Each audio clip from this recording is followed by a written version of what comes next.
तो गाइस हम एक और बार आए गए हैं आशीष भैया की दुकान में बाइक 360 में टायर चेंज कराने अपने इंटरसेप्टर का। वो खड़ी है मेरी इंटरसेप्टर और फट से चेंज कराते हैं टायर। देखो मेरा पुराना टायर दिखा रहा हूँ आपको। देखो ये प्योर राइड में हुआ है ना, कोई बर्नआउट नहीं कुछ नहीं। 8000 किलोमीटर चलने के बाद पूरे थ्रेड्स बाहर आ गए, देख सकते हो आप बीच में।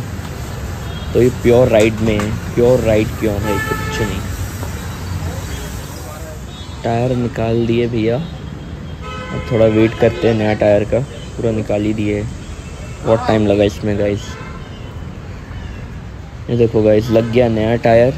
ये टायर पड़ा ऑलमोस्ट 4000 का, फिटिंग विटिंग सब मिला के 4500 तक का पड़ा मेरे को ये टायर। थोड़ा सा बजट ऊपर करूँगा और स्पोर्ट्स डीमन लगवाऊँगा आगे।